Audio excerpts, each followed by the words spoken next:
오늘 말씀 함께 보도록 하겠습니다. 말씀은 빌립보서 4장 1절에서 23절까지 말씀입니다. 빌립보서 4장 1절에서 23절까지 말씀입니다. 신약 321명가량에 있습니다. 빌립보서 4장 1절에서 23절까지 말씀입니다. 우리 다 찾으셨으면 다 같이 합독하도록 하겠습니다. 시작. 그러므로 나의 사랑하고 사모하는 형제들, 나의 기쁨이요 면류가 아닌 사랑하는 자들아, 이와 같이 주 안에 서라. 내가 유오디아를 권하고 순두개를 권하노니 주 안에서 같은 마음을 품으라. 또 참으로 나와 멍에를 같이한 내게 구하노니 복음에 나와 함께 힘쓰던 저 여인들을 돕고 또한 클레멘드와 그 외에 나의 동역자들을 도우라. 그 이름들이 생명책에 있느니라. 주 안에서 항상 기뻐하라. 내가 다시 말하노니 기뻐하라. 너희 관용을 모든 사람에게 알게 하라.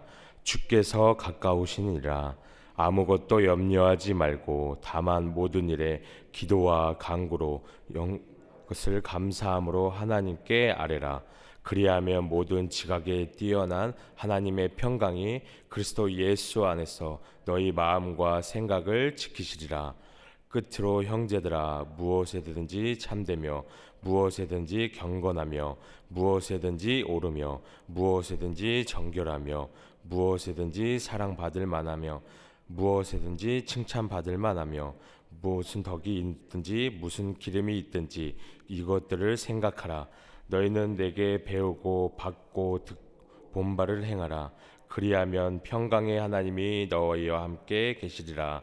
내가 주 안에서 크게 기뻐함은 너희가 나를 생각하던 것이 이제 다시 싹이 남이니 너희가 또한 이를 위하여 생각은 하였으나 기회가 없었느니라. 내가 궁핍함으로 말하는 것이 아니니라. 어떠한 형편에든지 나는 자족하기를 배웠노니 나는 비천에 처할 줄도 알고 풍부에 처할 줄도 알아. 모든 일 곧 배부름과 배고픔과 풍부와 궁핍에도 처할 줄 아는 일체의 비결을 배웠노라. 내게 능력 주시는 자 안에서 내가 모든 것을 할 수 있느니라.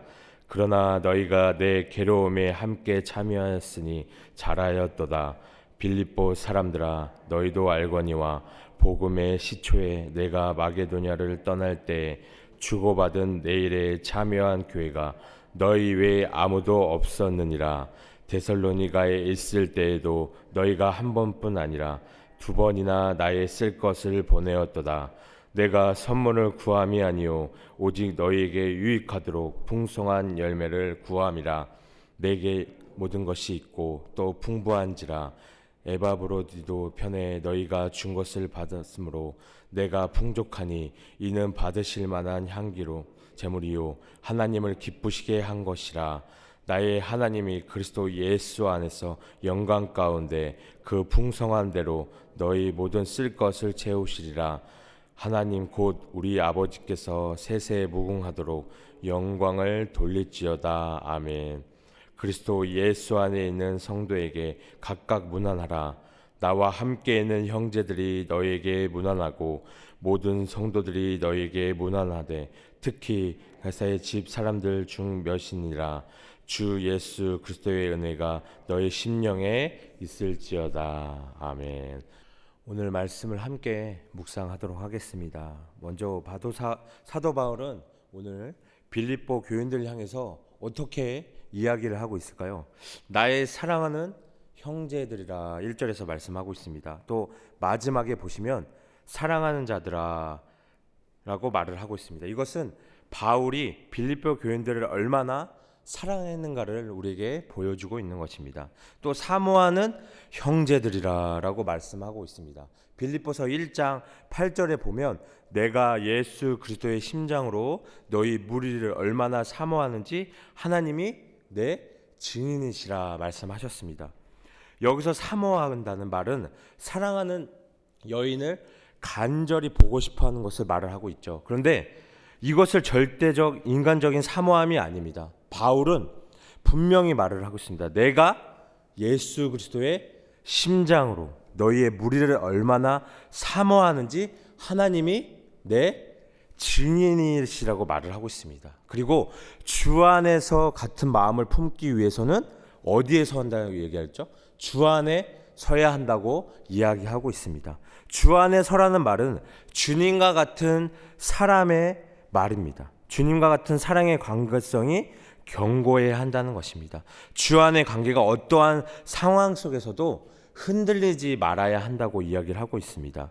그래야 우리가 가지가 포도나무에 꼭 붙어 있듯이 우리가 주님께 붙어 있어야 한다는 이야기입니다.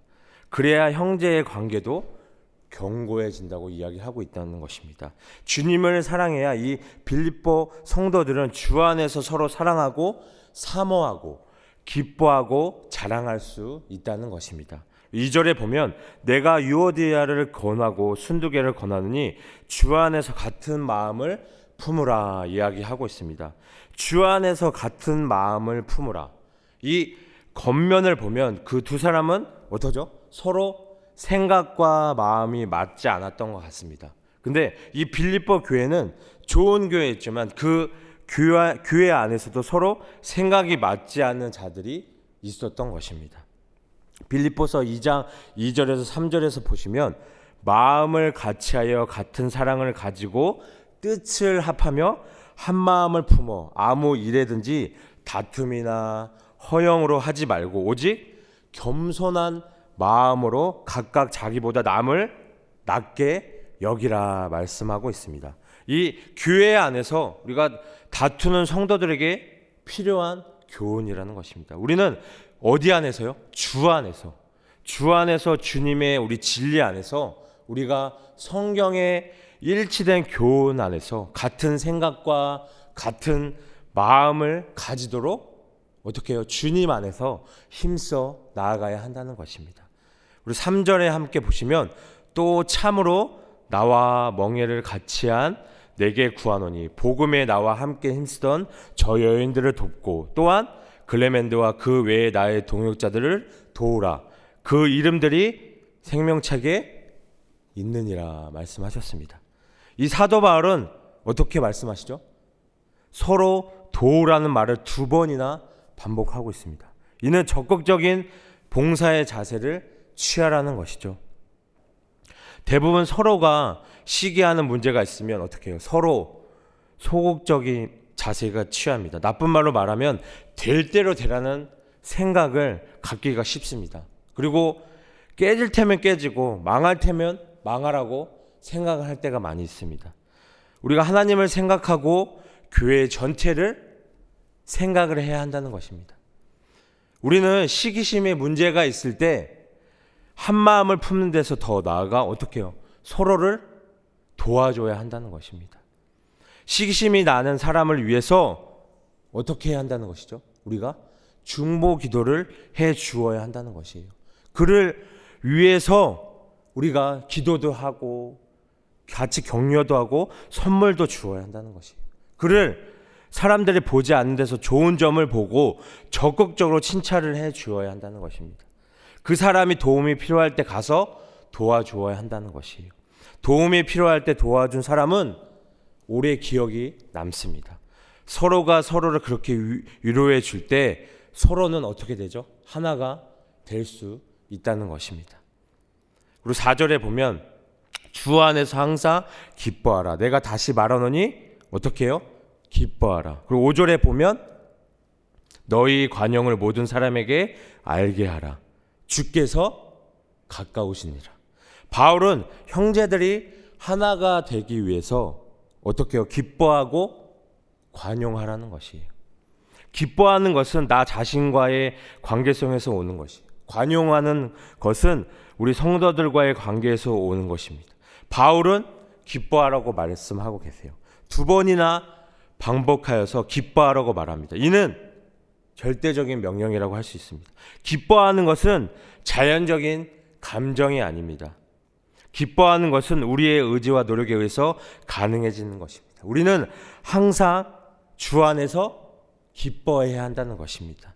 우리는 어느 때든지 기뻐해야 한다는 것입니다. 조건이 좋을 때든지 나쁠 때든지 항상 우리는 어떻게 해요? 주 안에서 기뻐하며 나아가야 한다는 것이에요. 우리는 먼저 기뻐해야 했으면 다른 사람에게 관용을 알게 해야 한다는 것이에요. 관용은 나와 생각이 다른 사람을 관대하고 용납하는 마음이며 넓은 마음을 갖는 것이에요. 이는 옳고 그르는 것을 넘어서 그 이상의 것이라는 것을 우리가 알아야 한다는 것입니다. 좀 더 멀리, 좀 더 넓게 우리가 바라봐야 한다는 것입니다. 우리 6절과 7절에 보시면 아무것도 염려하지 말고 다만 모든 일에 뭐요? 기도와 간구로 너희의 구할 것을 감사함으로 하나님께 아뢰라. 그리고 그리하면 모든 지각에 뛰어난 하나님의 평강이 그리스도 예수 안에서 너희의 마음과 생각을 지키시리라 말씀하셨어요. 바울은 염려하지 말라. 염려하지 말라. 왜 그럴까요? 그 답은 바로 6절 이하에 있습니다. 바로 뭐죠? 기도입니다. 기도와 간구는 우리 그리스도인들만이 누릴 수 있는 특권인 동시에 뭐죠? 의무입니다. 특권과 의무입니다. 인생에 당면한 문제들에 대한 최선의 해결책인 것입니다. 여기서 말하는 기도는 우리가 하나님 앞에 나아가 우리가 부르짖음에 대한 일반적인 명칭이라면 간구는 일정한 종목에 들어서 하나님께 간절한 마음으로 간청하고 기도하는 것입니다. 이렇게 감사함으로 하나님께 우리가 이야기하고 아뢰할 때 모든 지각에 뛰어난 하나님의 평강이 그리스도 예수 안에서 우리 마음과 생각을 지키게 될 것이라는 것입니다. 우리 8절에 보시면 끝으로 형제들아 무엇에든지 참되며 무엇에든지 경건하며 무엇에든지 옳으며 무엇에든지 정결하며 무엇에든지 사랑받을 만하며 무엇에든지 칭찬받을 만하며 무슨 덕이 있든지 무슨 기림이 있든지 이것들을 생각하라. 그리고 9절에 너희는 내게 배우고 받고 듣고 본바를 행하라. 그리하면 평강의 하나님이 너희와 함께 계시라. 바울 사도는 마지막으로 빌립보 교회 성도들에게 권면을 하고 있습니다. 그런데 먼저 주목할 것은 이미 앞에서도 본 바와 이 빌립보의 성도들아 말하지 않고 바울 사도는 뭐라고 이야기를 하죠? 형제들아. 이 전제의 표현은 사무적인 표현이지만 이 우리가 후자에 읽었던 이 표현은 극히 개인적이고 관계적이고 또한 친밀성이 좀 보이는 대목입니다. 바울 사도는 그의 서신에 이와 같이 형제들아 말을 즐거이 사용하는데 그 이유는 성도들은 모두 어떻게 해요? 한 형제요 자매이기 때문입니다. 교회 안에서 그 구성들 간에 이와 같은 신분관계가 있음을 우리가 잊어서는 안 된다는 것입니다. 생각할 뿐만 아니라 더 나아가서 이러한 것은 생각들을 올바른 행동으로 이어나가는 것입니다. 우리가 머리만 클 뿐 행함이 없는 믿음은 죽은 믿음이라는 것이에요. 그래서 바울은 그동안 자신으로부터 듣고 배운 바를 아는데 그치지 말라고 행하는 것입니다. 이러한 행함이 있을 때 평강의 하나님이 이 빌립보 교회의 형제된 성도들에게 함께 계실 것이는 것입니다. 특히 여기서 말하는 계실 것, 잠시 있다가 사라지는 것이 아니라 영원히 함께 하실 것을 보장하고 약속하시는 것을 말씀하고 있다는 것이에요. 우리 10절에 보시면 내가 주 안에서 크게 기뻐함은 너희가 나를 생각하던 것이 이제 다시 싹이 남이니 너희가 또한 이를 위하여 생각은 하였으나 기회가 없었느니라 말을 하고 있습니다. 사도 바울은 빌립보 성도들을 인하여 크게 기뻐하고 있어요. 그는 주님께서 주시는 기쁨이 충만했습니다. 바울은 빌립보 성도들을 인해서 기쁨이 가득했어요. 그 이유는 빌립보 성도들이 바울을 생각했던 것이 싹이 났기 때문이에요. 지금까지 빌립보 성도들은 늘 목자 바울을 생각했지만 바울을 도울 기회가 없었어요. 그러나 이번에 기회가 있어서 빌립보의 목자인 에바브로디도 편에 바울을 물질적으로 도울 수 있게 되었어요. 이 에바브로디도는 한겨울 바울과 함께 있으며 이 빌립보 교인들이 보낸 물질로 바울의 먹을 것, 입을 것을 함께 섬기는 모습을 볼 수가 있습니다. 그래서 사도 바울은 궁핍한 가운데서도 자족한 마음을 가졌어요. 자족한다는 것은 스스로 만족한다는 것이죠. 사도 바울은 물질이 없는 가운데서도 감사하는 마음, 그리고 넉넉한 마음을 가졌어요. 근데 요즘 우리의 생활은 바울에 비해서 훨씬 편리하고 안락한 가운데 우리가 살아가고 있죠. 근데 먹는 것도 훨씬 우리가 잘 먹고, 그런데 사람들은 대부분 불만족스러운 가운데 살아가고 있다는 것이에요. 그 이유는 마음속에 뭐가 생겼기 때문이죠? 뭐가 생겼기 때문이죠? 탐욕이 생겼기 때문입니다. 사도 바울은 자족할 뿐만 아니라 일체의 비결을 배웠다고 이야기를 하고 있어요. 바울의 일체의 비결을 배웠습니다. 비법을 배웠다는 것을 볼 때 바울은 처음에는 자족하지 못했어요. 그러나 생활 속에서 조금씩 단계적으로 자족하는 것을 배웠습니다. 이제는 일체의 비결을 배우는 경지까지 성장을 했어요. 바울이 배운 일체의 비결이 뭘까요? 바울은 때로는 비천함과 배고픔과 궁핍함을 처할 때가 있었습니다. 배고프고 목마르고 줄일 때가 있었어요. 우리가 이렇게 힘들고 어려움에 처하면 뭐가 먼저 튀어나오죠? 불평불만이 많아요. 짜증이 많아집니다. 인색해져요. 그러나 바울은 이런 때도 감사했어요. 마음의 기쁨이 충만했어요. 때로는 풍부하고 배부르고 넉넉할 때가 있었습니다.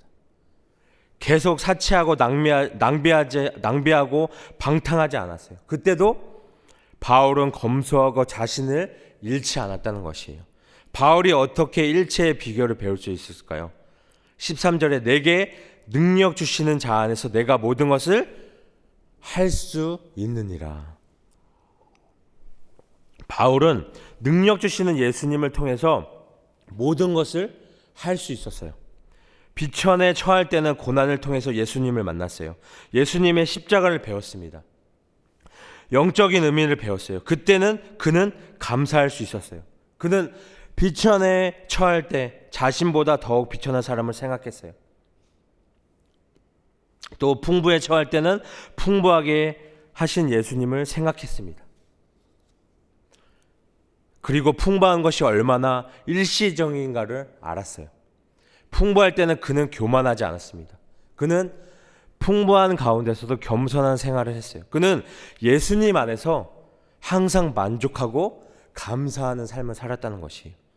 예수님 한 분만으로 만족할 수 있었기 때문에 없어도 괜찮았고 있어도 그것에 마음의 영향을 받지 않았어요. 그는 예수님 한 분으로 충분했다는 것이에요. 그는 고난과 풍부를 통해서 이런 모든 일체의 비결을 배웠다는 것입니다. 바울은 빌립보 성도들에게 복음을 또 정했어요. 영적인 것을 주었습니다. 그는 빌립보 성도들을 물질을 주었어요. 그들은 서로 주고받았어요. 바울이 복음을 전했지만 물질을 준 교회는 오직 빌립보 교회뿐이었습니다. 사람이 주기만 하면 어떻게 해요?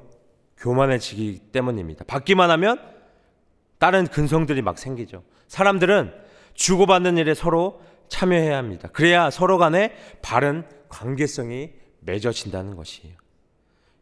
양들이라고 받기만 해서는 안 되고 우리가 함께 서로 도와가며 줄 수 있어야 한다는 것입니다.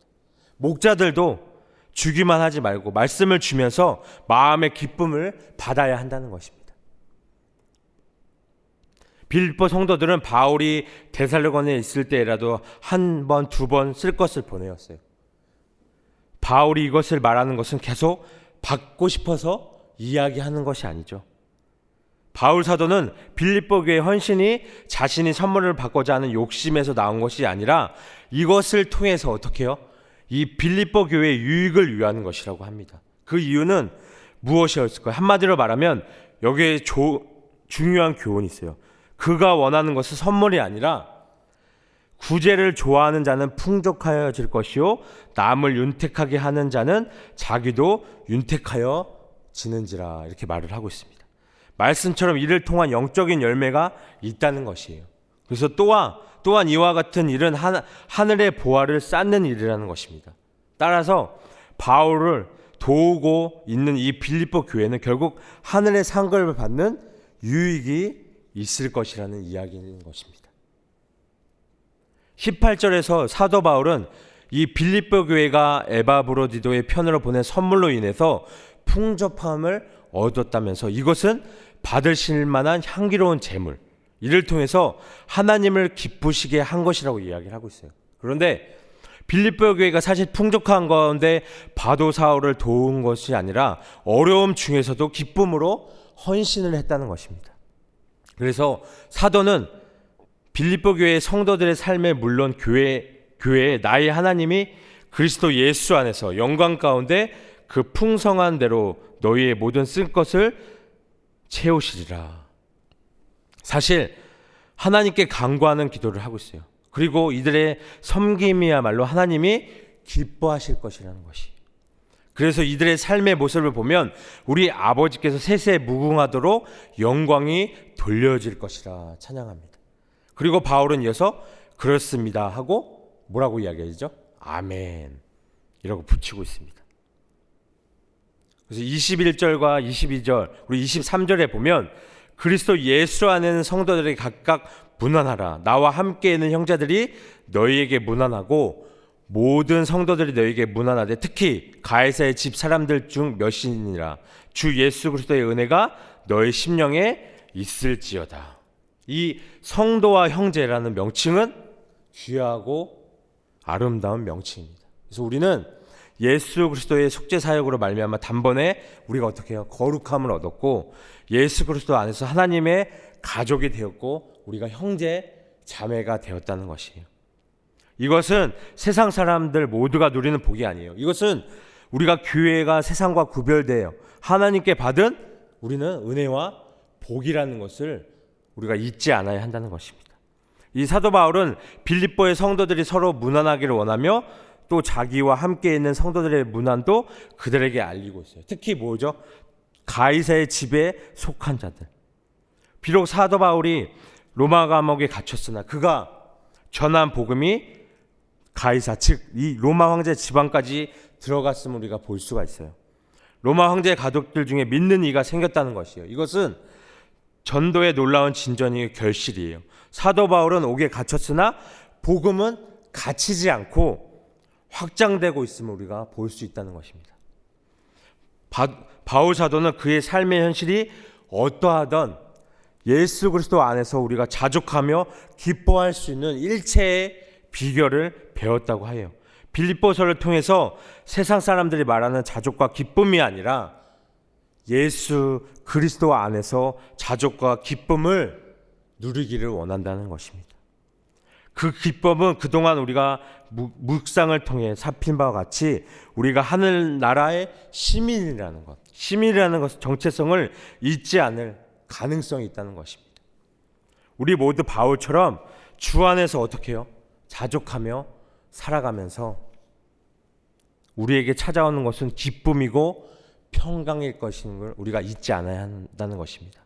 값없이 그의 생명을 나눠주시고 아낌없이 생명을 드림으로 죄와 죽음의 그늘로 슬퍼하는 우리들에게 영생의 은혜로 채워주신 이 예수 그리스도가 우리 영원한 기쁨을 경험하게 한다는 것을 잊지 않으셔야 한다는 것입니다. 이 은혜가 우리의 일상의 순간순간마다 체험되고 나타내기를 오늘 이 시간 주님의 이름으로 축복합니다.